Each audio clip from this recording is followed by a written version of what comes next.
അദ്ദേഹം തന്നെ ഒരു സേവനമായിരുന്നു.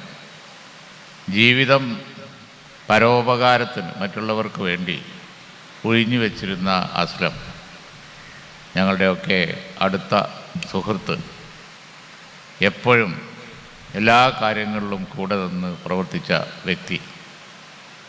അദ്ദേഹത്തിൻ്റെ ആ പ്രവർത്തനങ്ങൾ ജീവിതകാലത്ത് തന്നെ നിരവധി സംരംഭങ്ങൾക്ക്, ആളുകൾക്ക് ഒക്കെ വലിയ ഉപകാരമായി.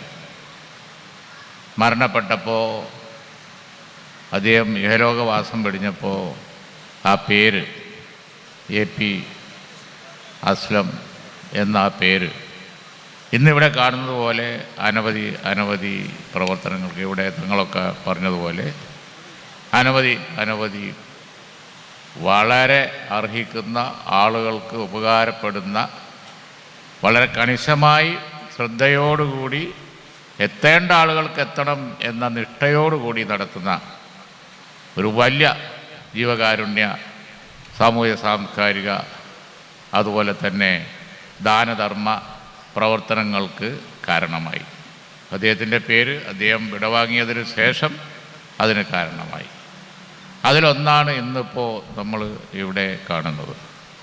ഞാനിവിടെ ജനപ്രതിനിധി ആയിരുന്ന കാലത്ത് ബഹുമാനപ്പെട്ട അഭിവന്ദനായ നമ്മുടെയൊക്കെ ഹൃദയമായിരുന്ന സെയ്ദ് മുഹമ്മദ് അലി ശിഹാബ് തങ്ങൾ ഉദ്ഘാടനം ചെയ്ത ആദ്യ നാൾ തൊട്ട് ഈ ട്രസ്റ്റിൻ്റെ എല്ലാ പ്രവർത്തനങ്ങളും ആ ദിവസം തൊട്ട് നോക്കിക്കാണുന്ന വ്യക്തി എന്നുള്ള നിലയിൽ എനിക്ക് പറയാൻ കഴിയും, വളരെ കർശനമായി നിഷ്ഠയോടുകൂടി ഇന്ന് ഇവിടെ നമ്മൾ നടന്നു കണ്ടപ്പോൾ കണ്ടതുപോലെ ഏറ്റവും അത്യാവശ്യമായി എത്തേണ്ട ആളുകൾക്ക്, ഇവിടെ റീഹാബിലിറ്റേഷൻ സെൻറ്റർ, യാതൊരു ആശ്രയമില്ലാത്ത ആളുകൾക്ക് ദൈനംദിന കാര്യങ്ങൾ നിർവഹിച്ച് ജീവിച്ചു പോകാൻ അള്ളാഹ് കൊടുത്ത ജീവിതം, ദൈവം കൊടുത്ത ജീവിതം മുന്നോട്ട് കൊണ്ടുപോകണ്ടേ?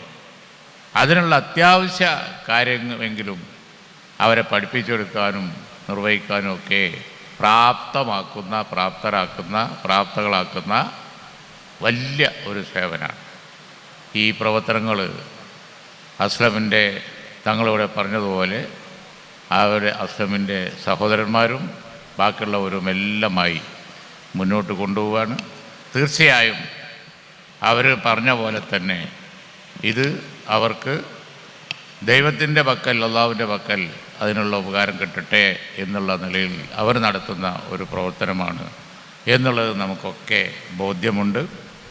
അസ്ലമിനും അതുപോലെ തന്നെ അതിൻ്റെ ഉപകാരം ലഭിക്കുമാറാവട്ടെ എന്ന പ്രാർത്ഥനയോടുകൂടി ഞാൻ ഈ വെർച്വൽ റിയാലിറ്റി സെൻറ്റർ ഉദ്ഘാടനം ചെയ്തതായി അറിയിക്കുന്നു. അസ്സലാമു അലൈക്കും.